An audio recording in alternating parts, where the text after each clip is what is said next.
እሱን ነገር ተይው አላልኩሽም? አሁንም ታጥቢያለሽ? ኧረ እንውጣ፣ ሰዓት አልፏል። ቆይ እሺ፣ ምግብ ልሰራ ነው። ኧረ ተነሽ፣ ሰዓት የለንም ዛሬ። እንደውም ውጭ ነው የምጋብዝሽ። ወጪ ለምን እናወጣለን? እዚህ ሰርተን እንበላለን። አንቺ እንደው ነገር አልተዋልሽ አይደል? እሺ ተነሽ፣ ተነሽ። ምን እየሆንክ ነው? እያሰበችልህ እኮ ነው። ቶሎ ልበሽ፣ ምሳውን ልጋብዝሽና እራቱን ትሰሪዋለሽ። ዛሬ ምን ተገኝቶ ነው ካልጋበዝኩሽ? በሩን አዘጉትም እንዴ አባ? የእግዚአብሔር ቤት ነው ብላችሁ ነው? ይቅርብሽ። ወይኔ በእናትሽ ስልኬን ረሳሁ። እየሄድኩ እጠብቃለሁ። ቶሎ ነው። እንዴት ነው ግን እየተሄደ የሚጠበቀው ሰው? ብዙ ጊዜ ግራ የሚገባኝ ነገር ነው።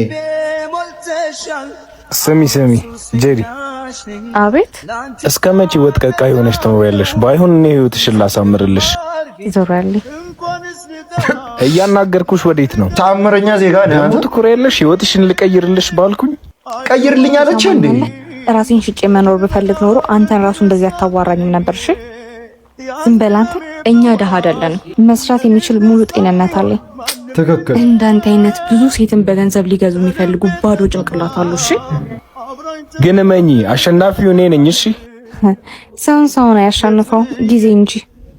ኧረ ቀስ አቺ ማን ራስህን እንደማን ነው የምታየው? አሸናፊው እኔ ነኝ ምናምን የእግር ኳስ ጨዋታ መሰለ እንዴ? ዘንድሮም እንደዚህ አይነት ክትባት ያለፋቸው ሰዎች አሉ። ያሳዝናል በጣም።